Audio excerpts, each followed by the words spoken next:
Chapter 4. Turn to page 19. Daniel built the fire up until he had a roaring blaze. He had put Troy as close to the fire as he dared, hoping it might help to bring him around. Troy was breathing, but he was still unconscious.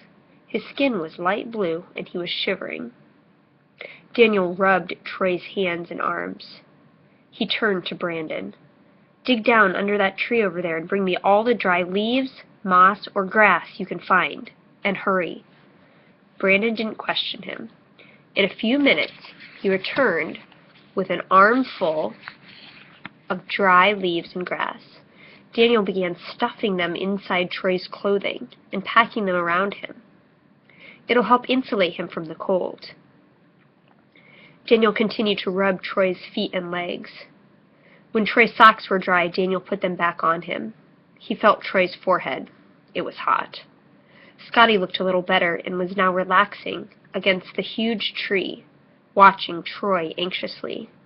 Is he going to die? Daniel didn't look up.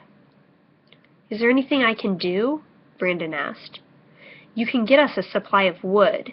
The main thing is to keep him as warm and dry as possible." "I can help." Scotty started to stand. "You take it easy." Brandon pushed him back down. "I'll get it." Scotty watched Daniel work. "How do you know all this stuff? I mean, I've seen you in class. You're no Einstein." Daniel shrugged. "Most of what I'm doing is just common sense.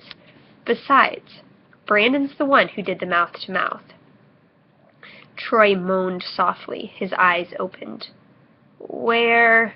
Scotty moved to him. "It's okay. There was an accident. The van fell in the river. Danny boy here pulled you out." Troy looked over at Daniel. His mouth turned up into a feeble grin. "Thanks. I was in the neighborhood." Brandon came back with an armload of wood. "Hey, nice to see you in the land of the living again. I thought there for a minute you were going to check out on us." Troy coughed. "Me too." Daniel shook out his handkerchief and headed for the river. "Wait up." Brandon jogged up to him. "Where are you going?" "Troy's still not out of danger. He needs hot liquids." Daniel dipped his handkerchief into the water until it was dripping wet and quickly ran back to the fire. He held it over the flames until it was warm. Daniel told Troy to open his mouth, and he let the warm water drip in until he had squeezed the handkerchief dry. Then Daniel stood up to repeat the process. Brandon took the handkerchief. "I'll do it this time." The two boys took turns until Daniel was satisfied that they had done all they could. He felt Troy's forehead again. It wasn't quite as hot. Daylight gave way to darkness, and the only light came from the fire. The rain started up again, but the boys were fairly well protected under the branches of the big tree.